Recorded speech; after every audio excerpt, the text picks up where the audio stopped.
Hello everyone, I am Nehal from WS Cube Tech, and in this video we are going to talk about this Plotly and Cufflinks library.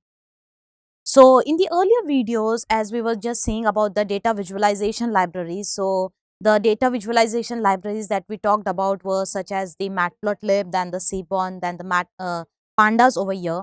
Okay, so we were able to just plot our images, right? And the way we were just plotting our images were the static images. Okay, so now what if you just want to make your plot somewhat dynamic, okay? And that is where you need to go with the Plotly and Cufflinks over here. And we are just going to explore this thing over here in this video over here. So this Plotly and Cufflinks are nothing but it will just help you just plot your data in a interactive way over here, okay? You're going to get the ample of features over here, such as you can just zoom in and zoom out, and moreover to this, we have ample of features over here, and that we are going to see it over here. So now, before just we jump over our Jupyter notebook over here, we need to just install this particular libraries onto our computer over here. And in order to just install this particular libraries, what you need to do is either go to your terminal or on the command line, okay, just CMD over here. And what you simply do over here is that you just type here pip and install and Plotly. Okay, so pip is nothing but it is a package manager. Okay, so with the help of this package manager, that is pip, we are going to just install this particular library, that is Plotly, onto your computer. And similarly, we would be requiring this cufflinks too in order to just work with it. So just make sure that you have this both of these libraries installed onto your computer with the help of this pip install and cufflinks and pip install Plotly. Now, once done with this, we are over our Jupyter notebook over here. And what I will simply do is I will just create a new notebook over here. Okay, so this is my new notebook over here. And what I will simply do is I will just start importing this libraries over here. So the libraries that I want to just import over here is that I will just start with the NumPy pandas. So I will just say import NumPy as NP. Then I will just say import pandas as PD. All right.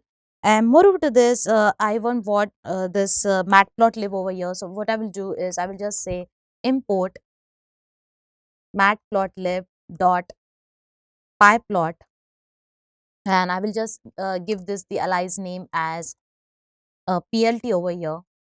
Okay, and what I will do is I will just call up this command over here, that is the matplotlib inline. Okay, and I will just execute this thing. So this particular libraries have got imported over here. So talking about this next library over here, so we need to import this Plotly over here. Now, in order to just import this Plotly, okay, so we can either use it in the offline mode or in the online mode over here. Okay, so I'm just going to use it in the offline mode as for now. So I'm just going to say from and just write this Plotly, and I will just use it in the offline mode. Okay, so that simply means that even if my system is not connected to the internet, I can just make use of this Plotly over here. So I will just say from Plotly dot offline, and I will just say import download Plotly.js, and then I will just write this init notebook mode. I'm just importing this all things because we would be requiring all these things in order to just plot our plots over here. And the last thing that I want to import is the iPlot. So that's it. So once done with this, now I have imported this Plotly over here. Okay. The next thing that I want to just import over here is the cufflinks over here. So what I will simply do is I will just say import cufflinks. Okay, and that's it. So we have even imported this cufflinks over here. So this is your Plotly and cufflinks over here. Okay, and what I will simply do over here is that the next thing that you want to do over here is that we need to even initialize our notebook over here. Okay, so in order to just initialize our notebook over here, we make use of this init underscore, and I'm just going to say notebook underscore mode, and I will just inside this I will just pass the argument as here connected, and I will just set this as true over here. Okay, just the T will be caps lock over here. Okay, so T will be caps lock. Okay, so these are all the steps you need to follow, okay, in order to just work with the cufflinks and this plotly over here. Okay, and once we have done all with this, we have just completed with all these things, and the next thing that you need to do over here is that now if in order to just use this cufflink in the offline mode, what we are going to say is I will just give this a allies name as this CF over here. Now, in order to just use the CF in the offline mode over here, what you need to do is CF dot, and you are going to say this go offline. Okay, so I will just click on this, and this will just give the function over here. And if you just run this thing, so now this has executed over here. So it simply says that in order to just make use of this coupling in the offline mode, so you can just type this as CF dot go offline. Okay, in order to just use it in the offline mode. Now, once done with this, now what I want over here is that I would be requiring the data frame over here, in order to just plot some data over here. Okay. So what I will do is I will create the data frame over here. So I will just create two data frames over here. So I will just say df1 is equal to, and we know how to create the data frame by making use of this pandas over here. So I'm just going to say that pd dot, and I will just say data frame over here. Okay, and inside this, what I will simply do is I will just uh, make use of this random method, which is the part of the numpy library over here. So what I will do is I will just say np dot, I will say np dot, and I will just say random, and I'm just going to use this rand over here. Okay, and inside this I will just pass the values like I want it to be the of let's take it's 500, and let's take 4 columns over here. Okay, and what I will simply do is I will just rename the columns over here. Okay, so what I will simply do is I will create a list over here and say I just give it as A, B, C, and D. Okay, so this is our data frame one over here, and if I just let you guys view this thing, so if I just run this thing, so you can see that this is our data frame. Okay, so it has this 500 rows over here, and I have this 4 columns over here by the name A, B, C, D over here. Okay, so this is our data frame one over here. Okay, similarly what I will do is I will just create the another data frame over here. So I will just call this as df2 over here, and this time what I will do is instead of just making use with the numpy, I'm just going to make use of this dictionary. So we can just declare create a data frame over here with the help of dictionary too. Okay, so that we have already covered. So I'm just going to make use of this dictionary over here in order to just create my data frame over here. So it will have my key value pairs. Say that I have this x over here, and it has the values such as, I'm just going to give it as, let it be my p, then q, r. Okay, and let's take another key value pair over here. So let's take this as y over here, and it will have the values such as let's take it as 1 2 3. Okay, so 1 2 3. All right, and if I just want to view this data frame over here, so if I just click this thing, so df2 over here, so you can see that this is my data frame 2 over here. Okay, so if you just observe over here, so my df1 is nothing but it is the numerical values over here, whereas my d2 over here, you can just see that it has the categorical columns too. So once we have created this data frame, that is d1 df1 and df2, now we know that why we have created this data frame, because we would be requiring some data in order to just plot our plots over here. So once we have this data df1 and df2 over here, now we are just going to move ahead and we are going to see some of the plots over here. So in order to just make use of this plotly over here, what I will do is, let's say that I will just make use of this df1 first. So I'm just going to say df1 dot iplot. Okay, and this iplot is nothing but we have already imported this thing. Okay, so we have just imported this iplot over here with the help of this plotly over here.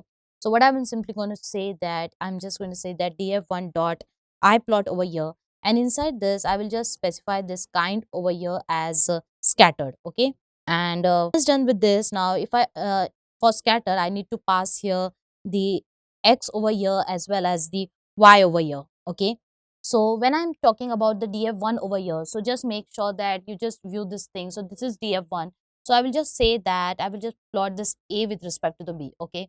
So what I will say, let my X be as A and let the Y be over here is B.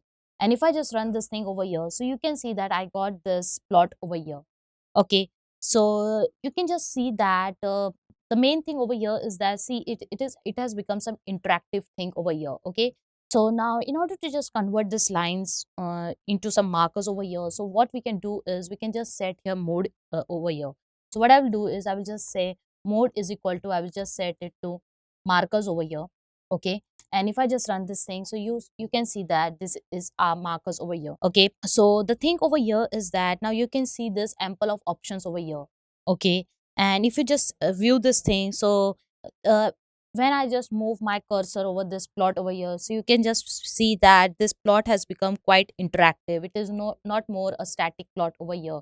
Okay. And when I just click on a particular marker over here, so you can see that I get that respective value to it. Okay. Corresponding to its x and y axis over here. So this were all features what we were not able to see while we were just plotting our plots in the earlier libraries. Okay. So this is only available because we are making use of this plotly over here. Okay. And you can just visualize this thing. Okay. So this has become quite interactive. Okay. And moreover to this, as you can see that I just told you guys that you are going to get the ample of options over here. Okay. So first one is nothing but by which you can just download this image as png. Okay. And if I just download this and if I just click this thing, so it is opening over here. So if you just observe over here, so this is a static plot over here. Okay. So this is static and this was all we were just plotting in our earlier tutorials over here. Okay. And if I just come up over here, so inside this notebook over here, you can see that this is somewhat dynamic. Okay. So this is what you can just achieve it by the plotly and cufflinks over here. The next option over here is that this zoom. Okay. So what you can do is you can simply just zoom this thing. Okay. So you are seeing that I'm just zooming this thing. Okay. From here also what you can do is you can just zoom in and zoom out. So if I just say zoom out over here, so you are seeing this thing. Okay. And similarly you can just zoom in over here. Okay. The next thing over here is you can even see this toggle spike line. So if I just click over this, so you can see that now it is getting, I'm getting this x-axis and y-axis. Okay. So it is holding this x and y line for us for a particular point over here, so that we can just visualize a single plot quite easily over here. Okay. So this is also you can do. And in order to just reset your axis over here, we have this thing. Okay. So this is like a home like icon over here. So this simply says that reset axis over here. Okay. And here we go. Okay. So this were not available in the earlier plots, in the earlier libraries that we were making use in order to just plot our data. And this is only available in this plotly over here, that is cufflinks. Plotly and cufflinks over here. Moreover to this, I would want to let you guys know that we have this option that export to plotly over here, and this would require the internet connection. And once you done click on this, you can simply see over here that now you're going to get this plot over here. Okay. Inside your browser over here, so you are seeing this thing. So this is also interactive over here. We are having these features over here that we just saw these things about. Okay. So this is how you can just make use of in the online mode itself. Okay. Over here, and this is also interactive plot over here, that is a dynamic plot. The next thing over here is that we are going to plot the another plot over here. So say for example over here I need to plot a bar graph over here, and for the bar graph we would be requiring the categorical data over here.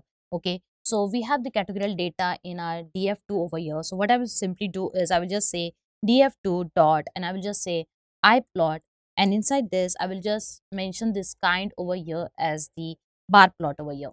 Okay.